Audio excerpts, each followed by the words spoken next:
Star Trek controversial takes. Now, if anything has been proven true over the last couple of months, it's that Star Trek fans have a wide range of opinions and cannot agree on nearly any of them.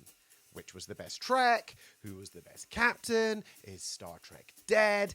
So, on Threads, I, perhaps foolishly, asked people to share their own controversial takes, and they did not disappoint. But surprisingly, most people played nice. So, in this video, I'm going to react unfiltered and unplanned to some of those takes, and at the end, I'll share the one that started it all. So, stick around for that, and let's start. Step Moogie says, disclaimer that I love it, and it was my first Trek. TNG is pretty slow, and it's best consumed with a skip list, and that their bad episodes are some of the worst in the franchise. Look, I am TNG through and through. That was the first Trek that I remember watching and falling in love with, and Picard will always be my captain. And I genuinely think that The Next Generation has some of the best episodes of Star Trek that have ever existed. That being said, I've got to agree with this one here. We do also have some of the worst. Now, some people will point out like things like Threshold. We've got Masks, but then worse than that, we've got Code of Honor. we've got Shades of Grey. It is not good, especially that first season of TNG. It is pretty rough. Look, put it this way, if TNG was made in this era with only 10 episodes and sort of the fan reaction to it, TNG probably also would have been cancelled after season 2. Paul Wesley is doing a better job playing TOS Kirk than Shatner did in the movies. In the movies, he plays himself. Ooh, that's a good one. Again, that's one that I've kind of got to agree with. I think Paul Wesley is doing a fantastic original series Kirk. And this is the key thing. I think in the original series, Kirk was... people think that Kirk was a maverick and a renegade and all of these things, but in the original series, he was actually by the book. He was actually a by the book captain. It was only the movies where he sort of gained this idea that he would break the rules where necessary and everything like that. And I think that sort of played into William Shatner as well. I think he was having fun with it. When I think it was Search for Spock was being filmed, the studio actually set on fire. And the story is that Shatner kind of led the way to save the set. So he was actually there trying to put out the fire next to the firefighters, it feels like a William Shatner thing to do. But the thing is, if there's an interview that you can dig up, like there is nothing to be like, he's now William Shatner. He sounds and has the exact same mannerisms as his Kirk in the movies. The movie Kirk is very different to the series Kirk, and I do think that Paul Wesley is doing a very good job of being the Kirk that we know from the original series. So yeah, no, good take. Okay, Praxis 123. Voyager was underrated and gets a bad rap for no reason. It was Star Trek based on the original vision and a crew out in the middle of nowhere exploring and living life along the way. I don't think this is a controversial take. I actually genuinely don't. I think Voyager has some flaws, but like if you go back to the original pitch of Star Trek, by Gene Roddenberry's original sort of elevator pitch for Star Trek, what was Star Trek, the original series, and what was Star Trek as a whole? It was wagon train to the stars. The idea that, we're in the final frontier where they're explorers, they're meeting new species, and they're having to overcome problems that they've maybe never come across before. And I think Voyager nails that. I think by setting it like 70,000 light years away from Earth, putting them in as far away from sort of any help that they can, with them sort of coming home and coming across species that they'd never met. I think it was refreshing, and I think there were some great opportunities in there. I don't think they played it as well as they could. There are things that annoy me in Voyager, like the ship being so clean after many years. I'm sorry, but you talked about in the first episode, we've only got, I think it was like 74 torpedoes or something like that. Feel free to fact check me in the comments for that. No need to fact check, by the way. I just went ahead and did it. It's actually 38 torpedoes. The point still stands, though. But they only had a limited number of torpedoes, yet throughout the series, they definitely fire more than those torpedoes. It started off with this idea of like, we've got two crews merged together, we've got to have to work together, we've got limited resources. And then that kind of got forgotten very, very quickly, which I think was a shame. Because I do think as a show, as a concept, I think it was fantastic.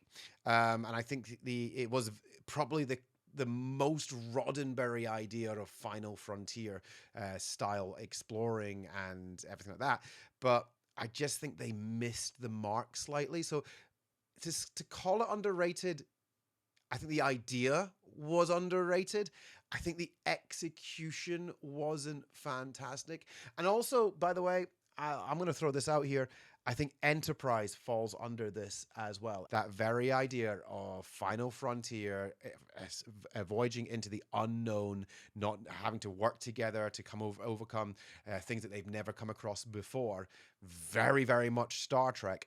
But again, not great execution until its later seasons. And unfortunately, by then, it was too late. So this one, like, I kind of agree with that Voyager's underrated, but more that the idea was underrated. Mal's Verixin.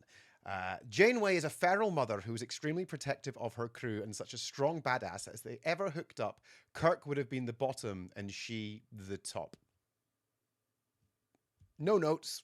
Completely agree. Ontario Klingon. Riker is still a Q. He tips his hand in Generations when he says he plans to live forever. He simply knows that if he uses his powers while living as a human, the continuum will come for him in force, as they did with Amanda Rogers' parents. Oh, is Riker a Q? I don't know if I don't know if I agree. I love the idea. I love the idea that he's still a Q. I don't think he is.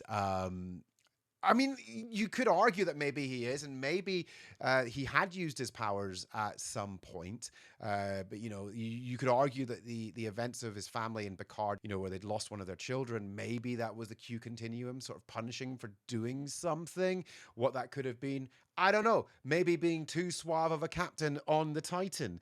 Maybe having the best warp, go-to warp phrase possible. Give me warp in the factor of 5, 6, 7, 8. The warp thing has been overdone, but that was one of my favorites. I will say that.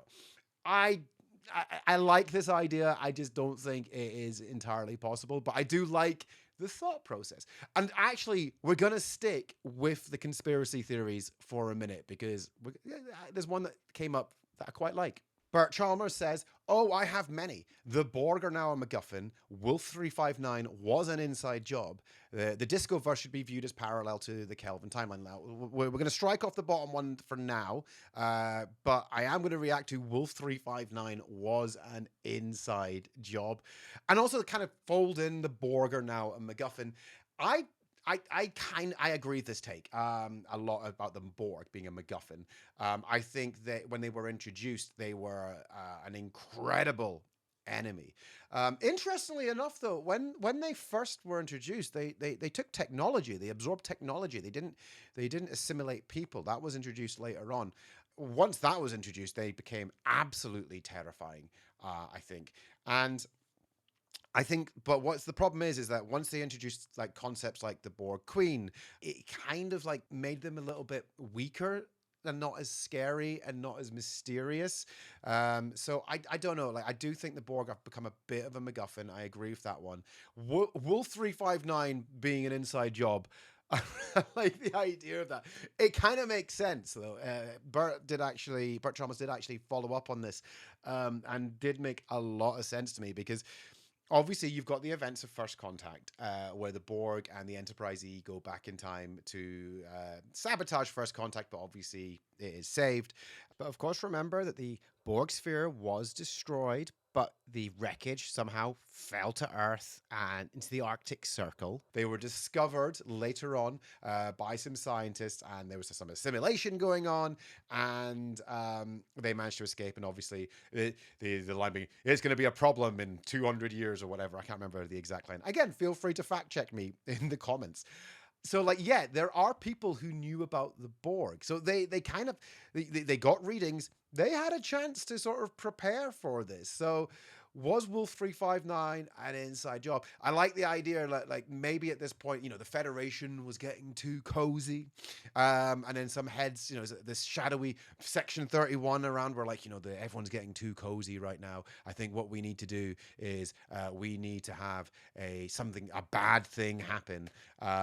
And then it will sort of galvanize the Federation and put it into more of a war state, ready to take on the other threats, which then obviously leads to like the Dominion War. Suddenly Starfleet are ready to fight this war because they've been preparing since the Borg, which actually they were preparing before the Borg arrived. Besides, as we know, how did the Borg weapons melt Starfleet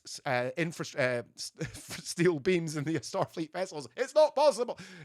Loads of conspiracy. I do like it. I think it's quite funny.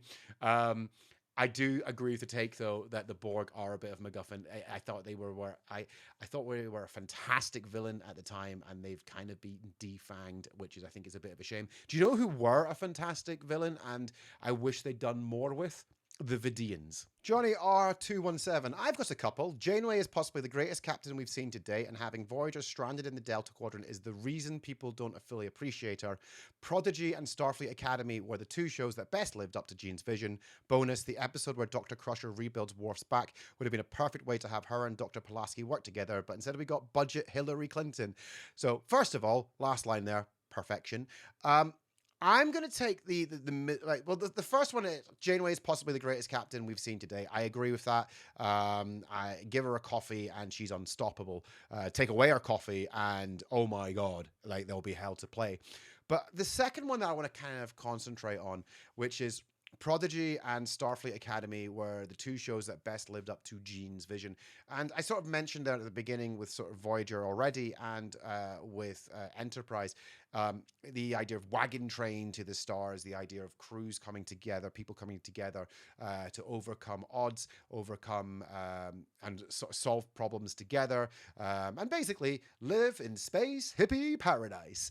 And Prodigy, I love Prodigy. If you haven't watched it, it is geared towards children, but it's actually got it's basically Voyager season 8 and 9, especially the second season of it. Really amps up sort of the Voyager link. So I really, really like that. Starfleet Academy, again, it's a show that I enjoyed. I'm not going to be quiet about that one. I don't know if I will think that those two best lived up to Jean's vision. I think I get what you're saying. I still think that Voyager and Enterprise were actually the two shows that probably pitched, were the closest to what Gene Roddenberry might have pictured Star Trek being. I mean, I say that. We all know that he had complete creative control over the Next Generation Season 1, and look how that turned out. Now, you might have noticed so far that a lot of these takes are... Actually, I've agreed with a lot of them, and that they've been pretty good. There's not been really anything controversial yet. Avery Brooks cannot act. Really? Really? Let's move on from this one. By the way, I also reached out to Kevin Mai about this one. He was completely joking.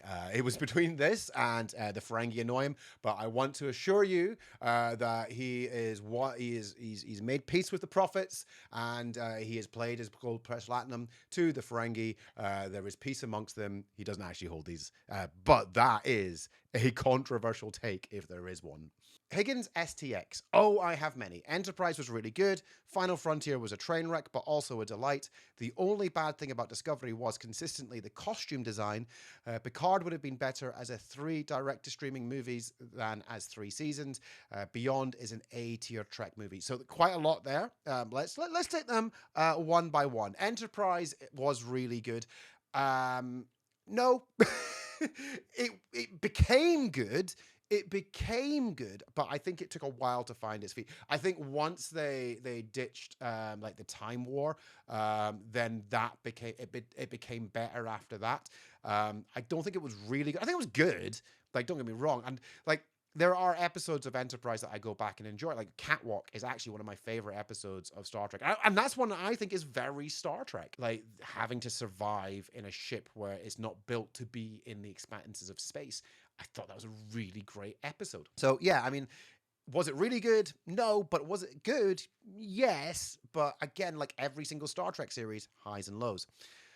Final Frontier was a train wreck, but also delight. So I did a whole video on like 5 facts about the Final Frontier, and basically it just focused on the fact that everything that could have gone wrong for the Final Frontier went wrong. You had like the truckers' strikes. You had like Shatner being told, you cannot just go searching for God. You had them changing from ILM to Associates and Ferrin for the special effects, and just so many things that went wrong. But actually, if you strip back all like the effects and all of that stuff, the core story of Final Frontier is actually really good. Like it's poorly executed, but really, really good. And actually, Star Trek V gives us some of the best character moments between Kirk, Spock, and McCoy than you've seen in any other Trek. And it's a movie that I watch over and over again because even though I know it's bad, I kind of enjoy it. It's very watchable. So no, it is a delight. The only bad thing about Discovery was consistently the costume design. I disagree on it. I actually think the costume design was fine. I thought the initial jumpsuits, the blue jumpsuits that they wore, were actually quite a good bridge between Enterprise moving, and especially when they got season 2 in, and they introduced Pike and all that, and they were wearing the newer uniforms that we see in TOS. I thought you could see that there was a good evolution going on there. I think the bad things about Discovery were just some of the leaps that it made. Interestingly up, there's a good video. I'll see if I can link it.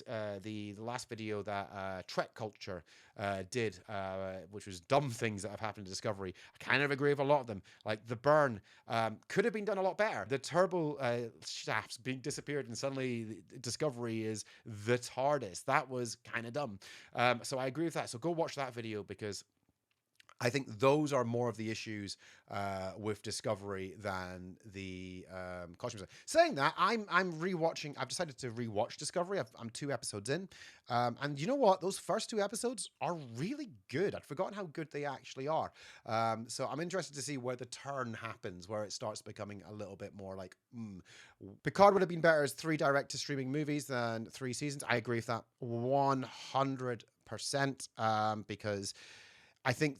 It's a problem with modern day television and the streaming model is that every season of every show now is kind of a movie. Episodic television doesn't work these days, which is weird because there are episodic shows out there still, and there are shows that are still getting 20 episodes, but somehow they're not giving that treatment to Star Trek. Star Trek works best, I think, when it's episodic, when it has time to have stupid episodes and fun episodes and serious episodes and bad episodes.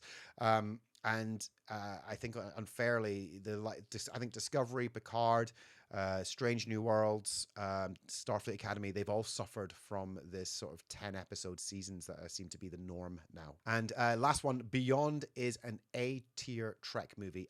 100% agree. Out of those 3 Kelvinverse movies, look, the first one, Star Trek 2009, it's fine. It's fun. It's an action movie based in the Star Trek universe. It's perfectly fun. The casting's amazing. The casting is phenomenal. It is fun. Into Darkness, we'll skip over. But Beyond, like I remember watching Beyond, and I didn't have any sort of high expectations for Beyond, but I remember coming out going like, this feels like Star Trek. This feels like the most Trek movie since, and I'm gonna say since the original series Trek movies.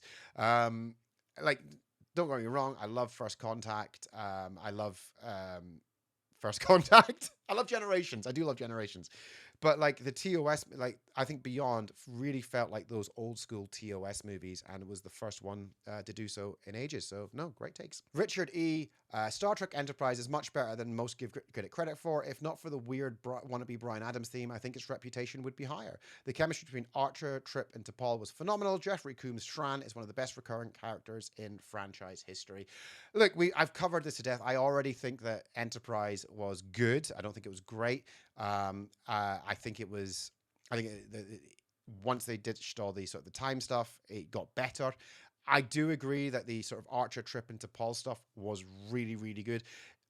My problem is that they over sexualized Paul at times, and they over sexualized the show at times as well. It was a weird time for television. It wasn't just Enterprise that did this, but it was a weird time for television.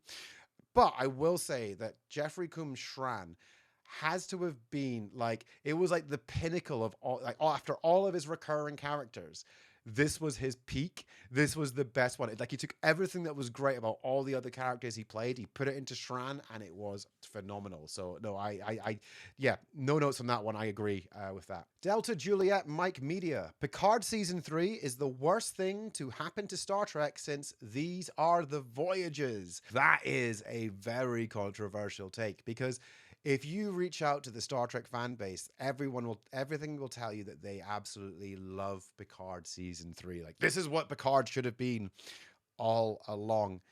And this is a controversial take, and I'm going to try and throw some nuance on this one here. I really like Picard season 3. I really enjoy it. It hits all of the right nostalgia sort of beats for me. The return of the Enterprise D, the slow reveal of each of the crew coming back, everything like that. It all works for me, and I really, really like it. But was it a right? If it served as a setup for like Star Trek Legacy, I think like maybe obviously Star Trek Legacy is not happening. I don't think it's going to happen at all. But I don't think it, and also I actually don't think it should happen. I think we need to do something new with the franchise, and I don't think Legacy is thing. And that's my key thing, actually. I do think we need to be doing new things with Star Trek, you know, and we have to try stuff, and we have to, and they have to try stuff. They have to fail at some stuff, and then some stuff has to work, and also have time to find an audience as well, which I think being on Paramount Plus and only giving shows 10 episodes is not the way to do it. And unfortunately, I think we're going to be entering a fallow period of Star Trek again. I think it'll be a while before we see any return to TV. And I hope that when it does, it doesn't just go back to doing the same thing again. Because this is the thing, Star Trek The Next Generation was very, very different to the original series, okay? There were no legacy characters that were part of the Next Generation crew. Like, there was no, we didn't have like the descendant of Sulu was, you know, in the crew or whatever. What we had instead was a brand new crew. The only thing that was legacy was that it was the Enterprise D. That was it. And what would happen is that legacy characters made guest appearances. Now, obviously, DeForest Kelley appeared in Encounter at Farpoint. Famously, Jimmy Doohan, Montgomery Scott, appeared in the episode Relics. Fantastic. And Leonard Nimoy came back for Unifications Part 1 and 2 as well. Mark Leonard came back. But they came back for guest roles. They didn't come back as main characters or anything like that. I think part of what has been the problem with some of the new treks, Picard season 3, I think, was very guilty of this. I think Picard as a whole was guilty of this. I think Starfleet Academy, as much as I enjoyed it as well, I wish that it's a funny one, because I loved the Doctor in Starfleet Academy. He had such great character growth in that short series. And also, it was great seeing him sort of what he was like so far removed from Voyager.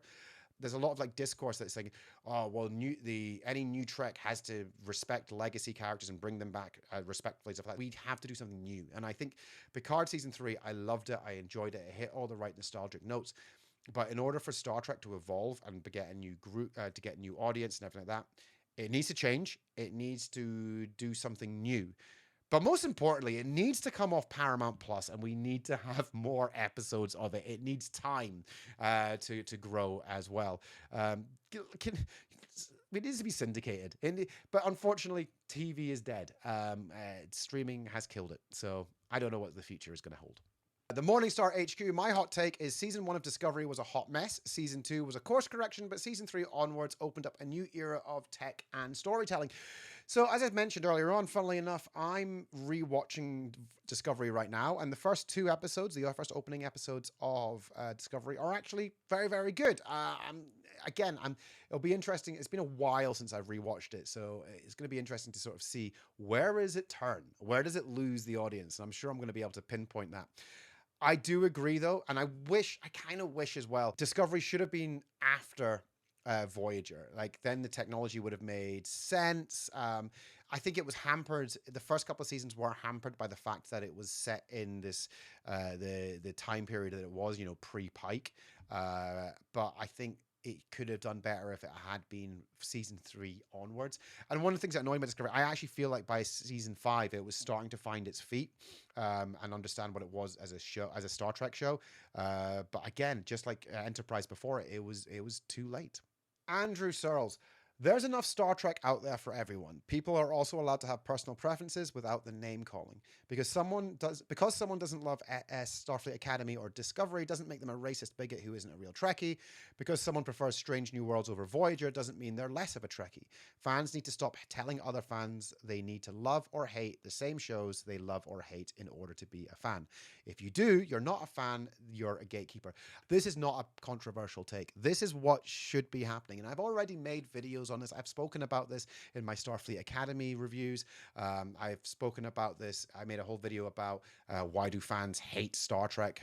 Certain fans hate Star Trek. I clipped a short from it as well. I've released that. If you like a Star Trek, whatever Star Trek it is, you are a fan of Star Trek.